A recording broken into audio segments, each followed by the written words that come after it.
Hablando, la iconografía religiosa es el conjunto, relativamente, extenso de elementos gráficos, imágenes artísticas y atributos destinados a representar de forma metafórica a un personaje. Tiende la iconografía a estar relacionada con la alusión teatral, a la literatura, la pintura, etc. Para definirla en un concepto breve, la iconografía es la ciencia que estudia el origen y formación de las imágenes y las relaciones de las mismas con el ámbito alegórico y simbólico. En este vídeo profundizaremos en los aspectos iconográficos religiosos y culturales para determinar el origen de la estructura o composición de los elementos relacionados con el enemigo de Dios, Satanás, Satán, Lucifer, etc. Mas antes de dar rienda suelta al canto, es gran placer daros las gracias por la paciencia, seguimiento y tolerancia hacia mi humilde opinión. Aprovechando ya el espacio, quisiera pediros disculpas por la calidad de mis vídeos, puesto que la edición de los mismos ha sido en un 99% realizada desde mi móvil, y por ende rayan el límite simplista y llano, mas no su contenido, ya que muchos de estos conceptos y opiniones son fruto de años y años de estudio hermenéutico y filosófico. Sin más preámbulos, he aquí el fruto de mis esfuerzos y dedicación. Para interiorizar en el tema, es menester evaluar los grimorios de magia oculta, los cuales en su definición estricta son aquellos tomos que contienen los conocimientos acerca de esta faceta de la demonología, más de una vez estudiada por aquellos que debían perseguir y juzgar a diabolistas y brujas. En ellos encontraremos la jerarquía demoníaca a citar. No obstante, hablaremos de la iconografía en general, no basándonos en un solo personaje, sino en las características principales que los definen. Y como una adición o bonus, también veremos el origen del infierno de las religiones abrahámicas. En primer lugar, uno de los atributos más notables es la mezcla de elementos animales y humanos, cuya definición lanza a la mente a un ser híbrido compuesto por dos naturas casi paralelas. Muchos demonólogos adjudican al mal encarnado extremidades inferiores de cabra y cuernos, respectivamente. La pregunta es, ¿qué dio origen a tal adjudicación y de dónde fue tomada la adaptación de este elemento?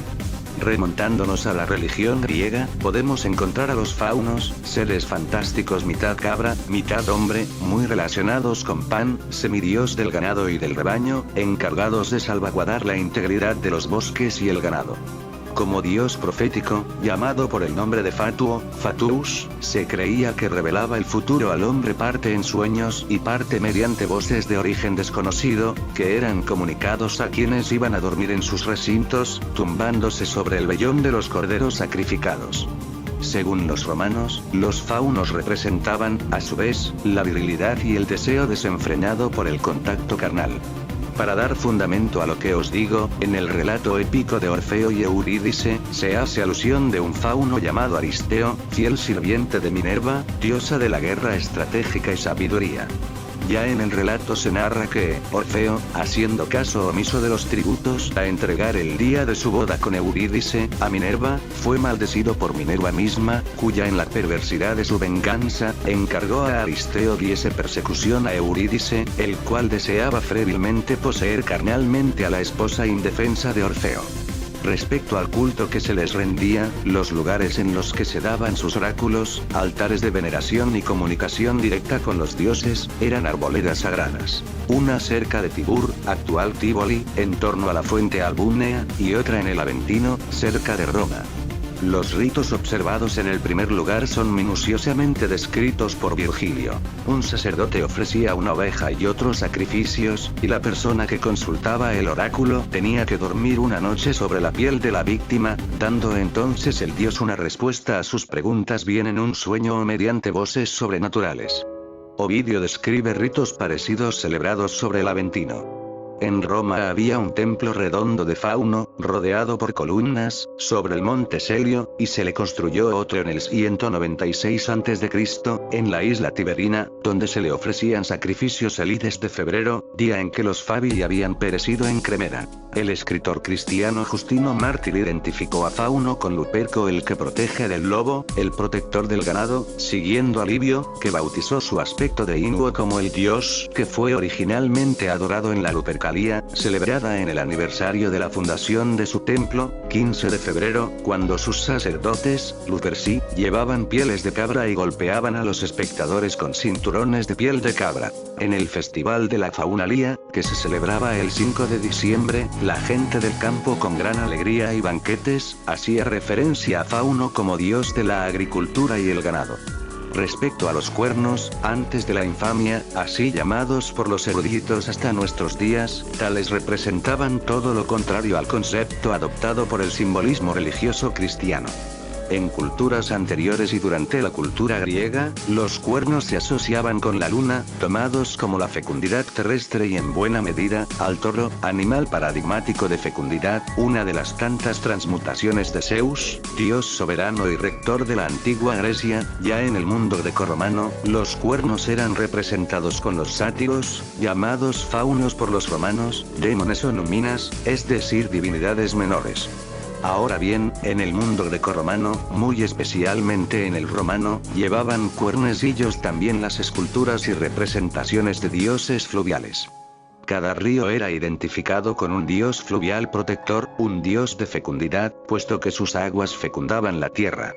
Como a todas las divinidades acuáticas, se les representaba recostados, por la horizontalidad del agua, y además con largos cabellos ondulados. El modelo iconográfico clásico de los ríos, padres de sus tierras y comarcas, dio lugar a la musa o inspiración del excelentísimo Miguel Ángel Buonarroti, para representar a su Moisés, imagen resguardada en la iglesia de San Pietro in Vincoli de Roma, escultura la cual posee cuernillos y cabello ondulado, semejante al tempestuoso dios Neptuno, o Poseidón.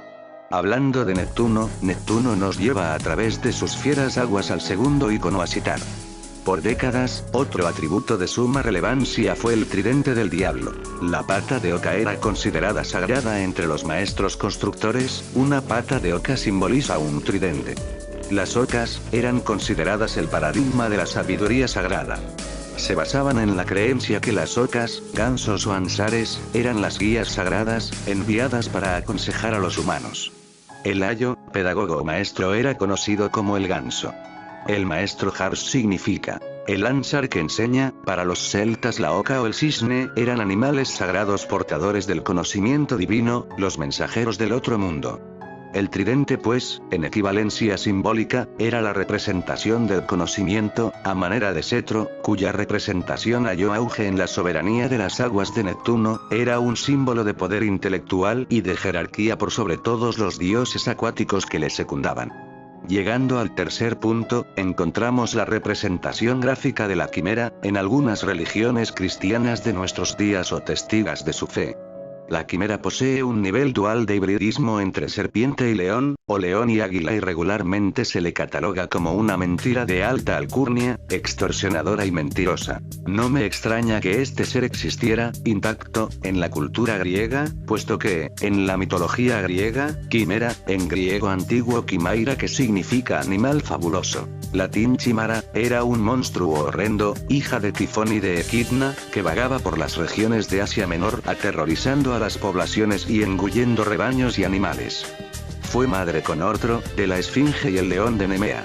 Las descripciones varían desde las que decían que tenía el cuerpo de una cabra, los cuartos traseros de una serpiente o un dragón y la cabeza de un león, hasta las que afirmaban que tenía 3 cabezas. Una de león, otra de macho cabrío, que le salía del lomo, y la última de dragón, que nacía en la cola.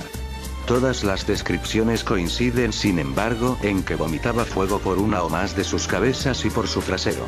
Era sumamente rápida. Quimera fue derrotada finalmente por Belerofonte con la ayuda de Pegaso, el caballo alado, a las órdenes del rey Riobates de Lisia. Hay varias descripciones de su muerte. Algunas dicen simplemente que Belerofonte la atravesó con su lanza, mientras que otras sostienen que la mató cubriendo la punta de la lanza con plomo que se fundió al ser expuesto a la ardiente respiración de Quimera.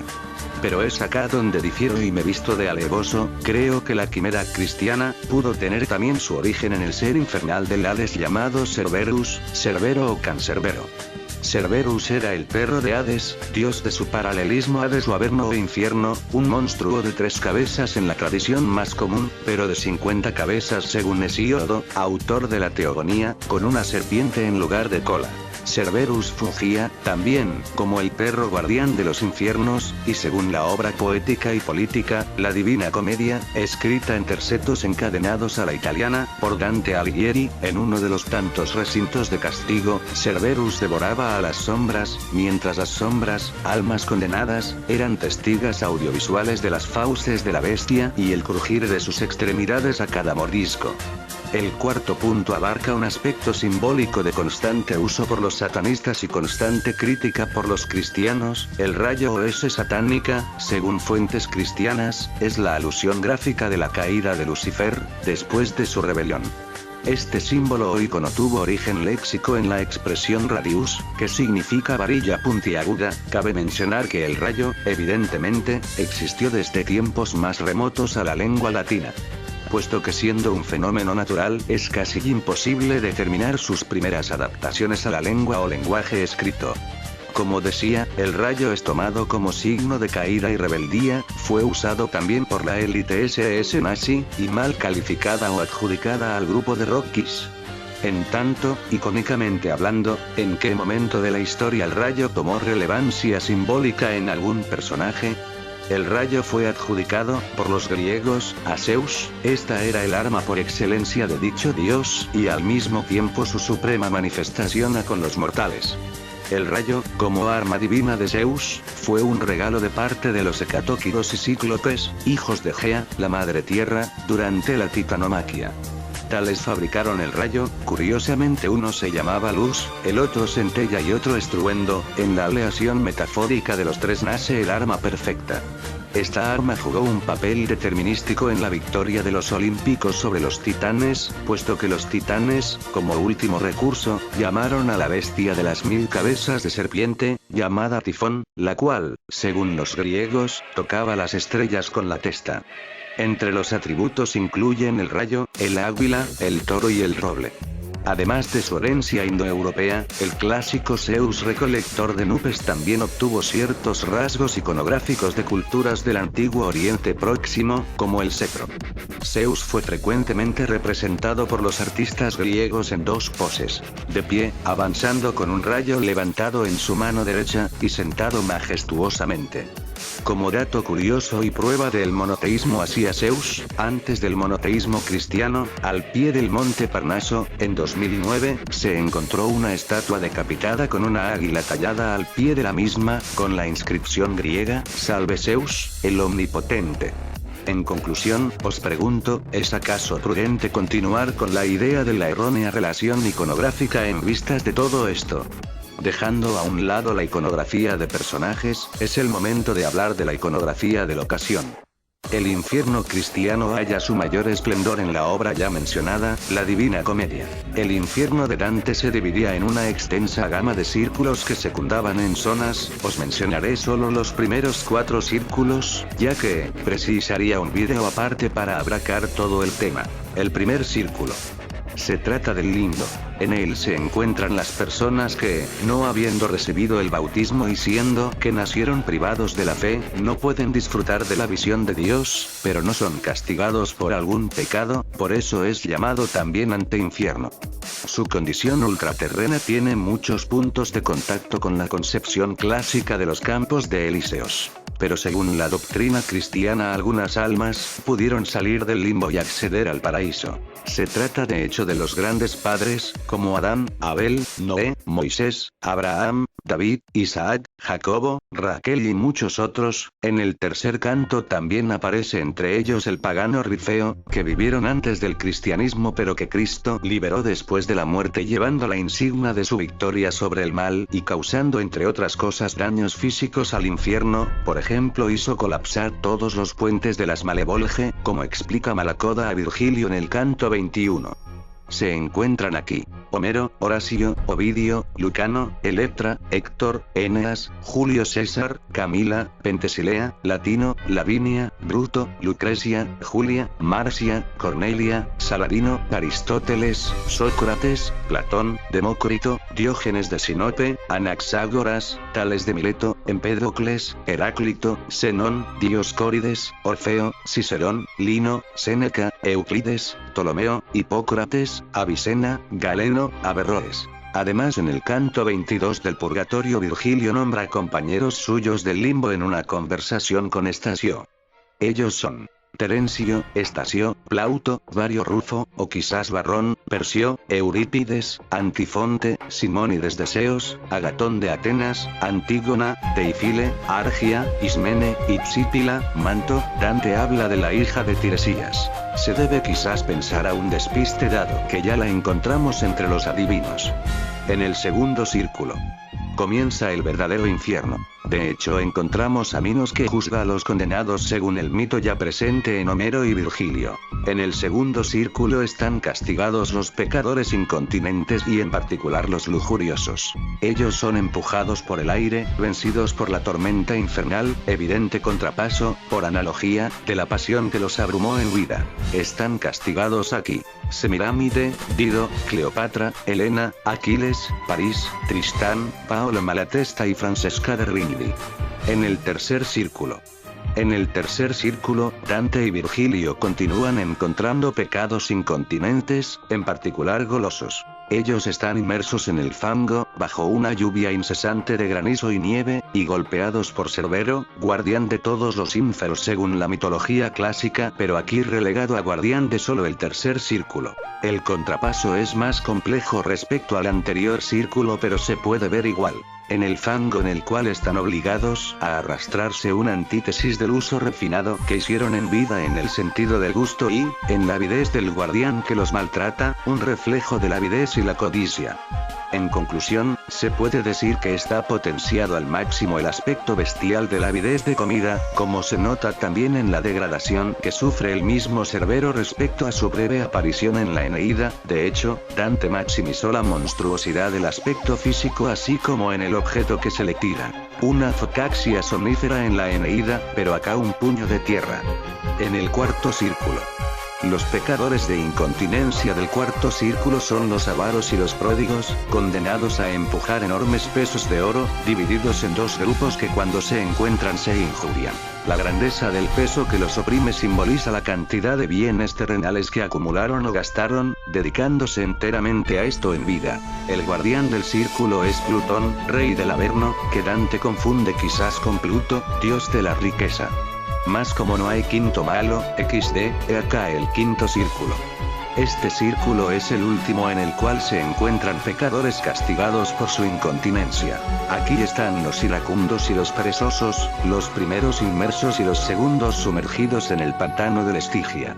Los primeros estuvieron inmersos en el fango de su propia rabia, y ahora se golpean y se injurian eternamente, mientras los segundos gastaron su vida en la inmovilidad del espíritu, y por eso están hundidos, privados de aire y palabra, así como en vida se privaron de las obras. El custodio, también barquero sobre el Estigia, es Flegias, alegoría de la ira. Su figura es tomada de la mitología, siendo él el rey de los lápitas que incendió el templo de Delfos para vengarse de Apolo, que había seducido a su hija, como narran Virgilio y Estasio. Algunos han planteado la hipótesis de que en el pantano se encuentran los soberbios y los envidiosos, porque no se encuentran en ninguna otra parte. Pero viendo bien son infinitos los modos en los cuales un hombre puede pecar, y por eso las culpas están repartidas en grandes categorías, según una justicia divina inescrutable para la lógica humana.